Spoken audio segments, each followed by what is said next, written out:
Hello, I'm host Eric.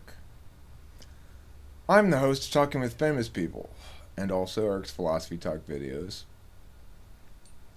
I'm also the founder of the Church of Flexible Faith. And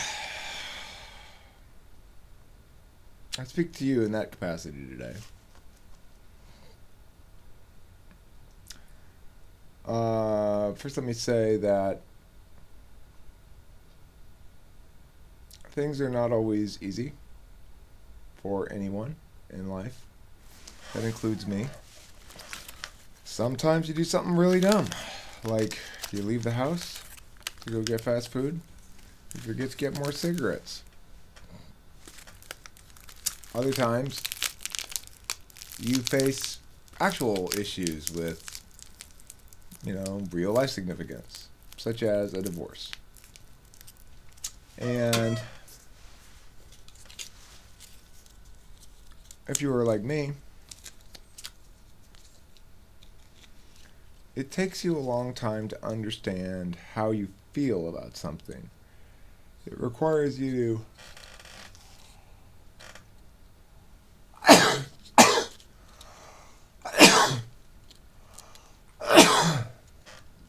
requires that you figure out in full what you think about it first, and that can take some time. I'm not somebody who really feels things until I've thought them through and determined which words represent the state of affairs about which I feel something.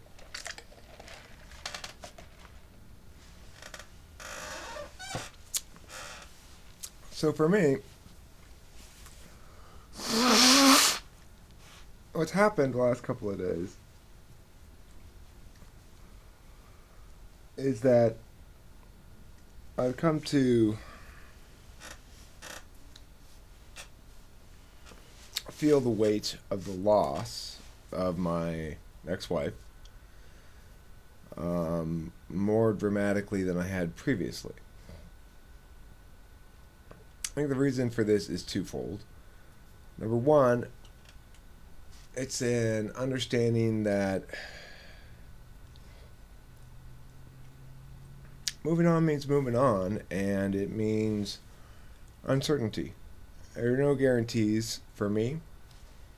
There are no guarantees for any of us. It means accepting the fact that she's with somebody else, And she should be, because she is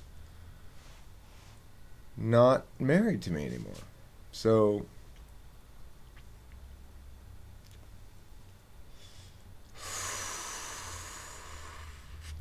that's all stuff that I know, I expected. It's not anything that should cause me any distress. And it really doesn't. I'm happy for her in general, But, not just in general, I'm happy for her. I really am. I just have to come to terms with the reality that there are going to be days here and there when I feel more strongly the cons rather than the pros, And on those days I'm going to be sad, and that's okay. Now, additionally, I think I need to accept for myself that I'm a work in progress, I continue to evolve. I continue to grow. To a certain extent, feeling those dark emotions last couple of days has been very good for me. It's helped to ground me a bit. Remind me that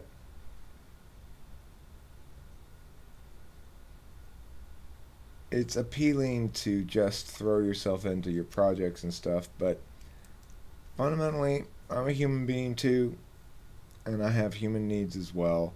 I cannot just be Captain Abstraction all the time. I have emotions, I have physical needs, So those things are things I'm going to have to start thinking about more. I need to start sleeping a little bit more. I need to start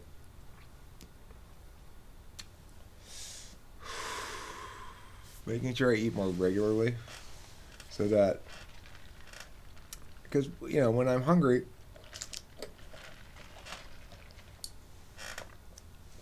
and sleepy, well, I'm kind of like a baby, I start getting fussy.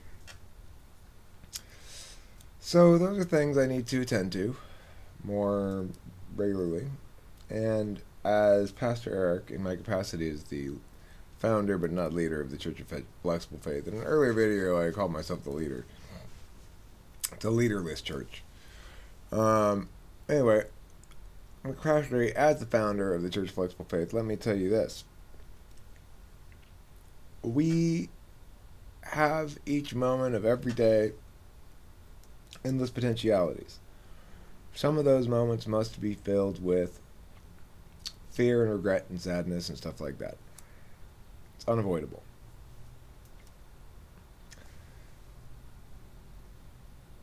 Those are opportunities. That's what they are. They're opportunities. Opportunities for growth. They're opportunities for making meaning. They're opportunities to add to the archive. And I'm pleased with the way I dealt with it.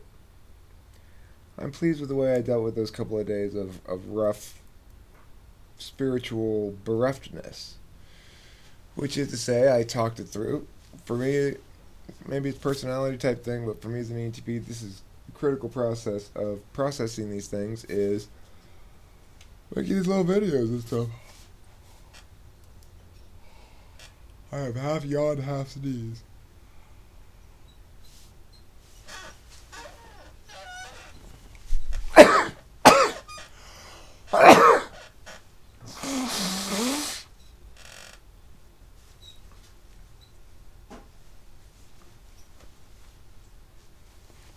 Excuse me. I'm sure that's not very pleasant to watch. Unfortunately, as they say, nature calls.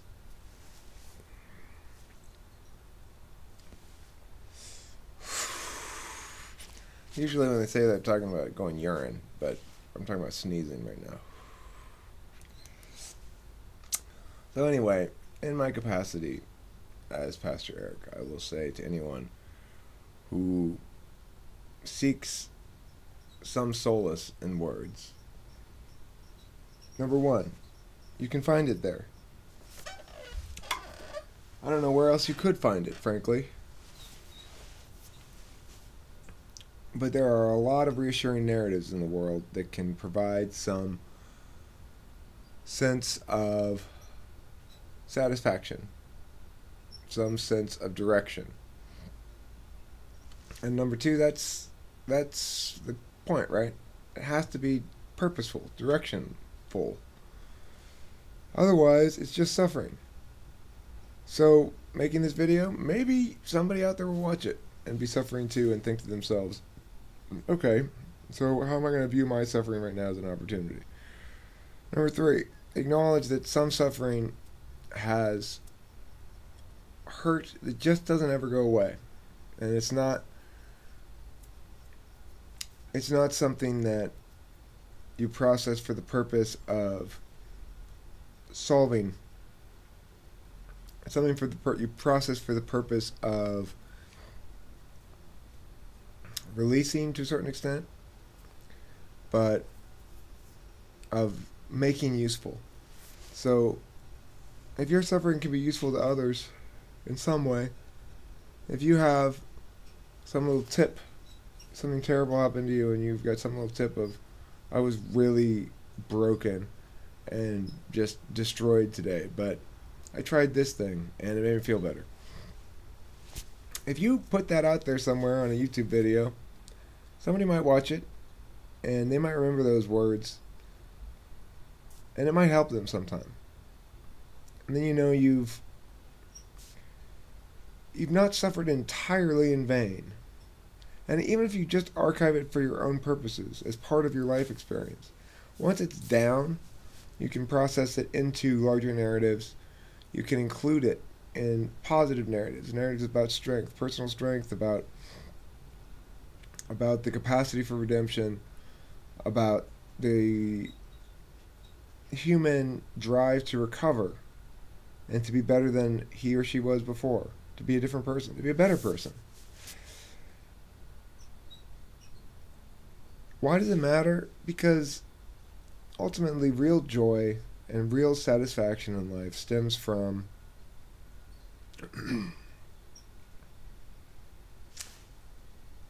your engagement, or at least for me, engagement with other people. Ultimately, that's what it's about. I don't necessarily spend a ton of my time on any given day actively engaging with other people in real life. But for me, making these little videos is a way of engaging. And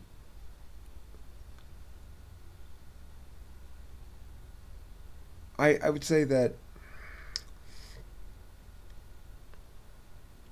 when your life doesn't disappear as you live it, when you've got, since I'm a person who lives in his head all the time anyway, when I'm sitting here talking and explaining these thoughts to you, I could be doing the same thing sitting here without recording it. It would be less productive. I'd get through fewer thoughts. It would have less solvency. It wouldn't put the issue to bed. It would disappear when I was done thinking about it. This doesn't disappear, right? And another thing that I did the last couple of days, I watched some of the old videos that had a different message, that was very, very positive, or that were aggro, or that were whatever. What did that remind me? This too shall pass. This too shall pass. When I said earlier there's some hurt that doesn't ever go away, it doesn't go away, but that doesn't mean it doesn't pass. It means it passes and returns, and passes and returns.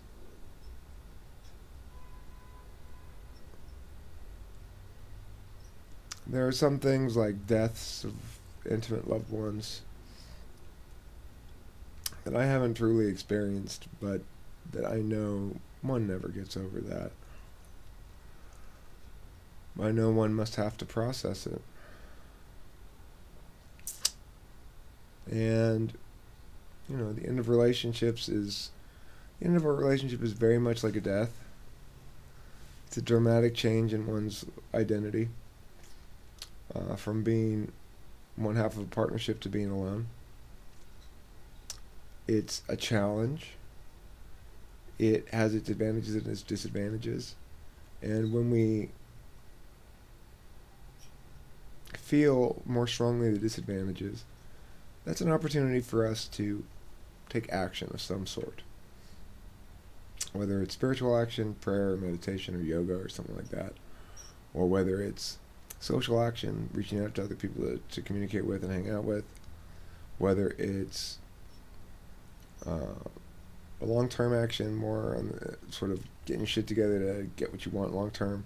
Like for me, that would be cleaning up the house and making things orderly and making myself more presentable, more appealing to females. And then ultimately there's an understanding that we all need things to be excited about. And I have a lot of things to be excited about. So, and if we make an effort, we can all have a lot of things to be excited about. There are things we like to do. There are things that maybe require us to take a chance. To, you know what, I'm gonna be a little bit fearless here. I'm gonna take a chance. I'm gonna risk. I'm gonna risk some social rejection. I'm gonna risk some leaving my comfort zone. I'm gonna risk. It's cold and it's windy, and that means my nose is running. I'm gonna risk the security of my ego as it currently sits in order to accomplish that which I believe will make me more joyful in the long term. Those are things we got to do. And, you know, if you're in one of those moments right now when you're not going to do shit, you need to lick your wounds and take care of yourself, then do that.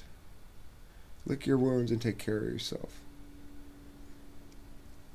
And do so with the knowledge that it's okay for you to do that now, and also with the knowledge that when they're licked sufficiently and you're a little bit less bruised, that you're going to take some sort of action to make yourself feel better. Whether that's spiritual or social or work related. And those are really the three domains I'm talking about, right? You're either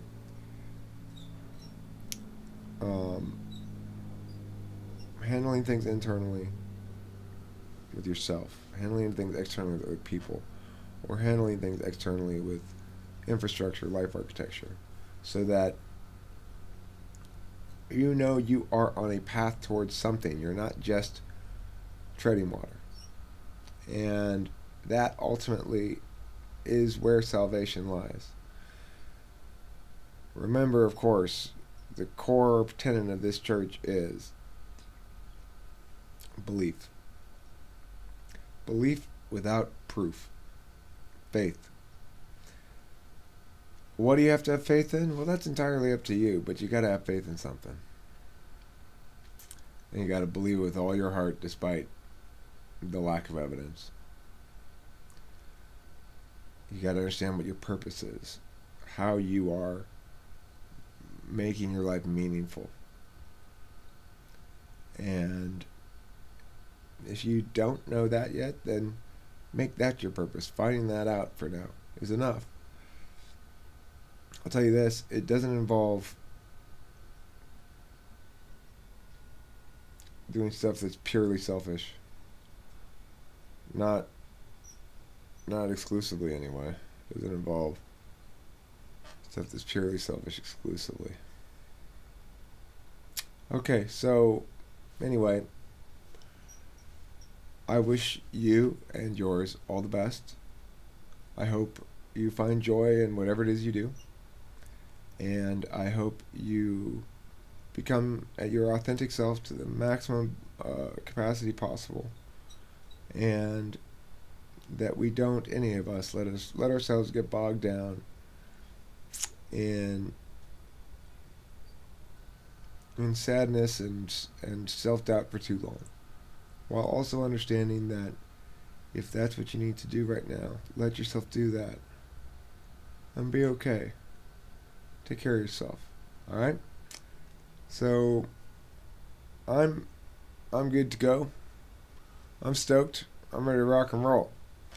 And I'd like to know that the rest of the world is right alongside with me. Good. Leave a comment if you want. I'm always here to talk to anybody.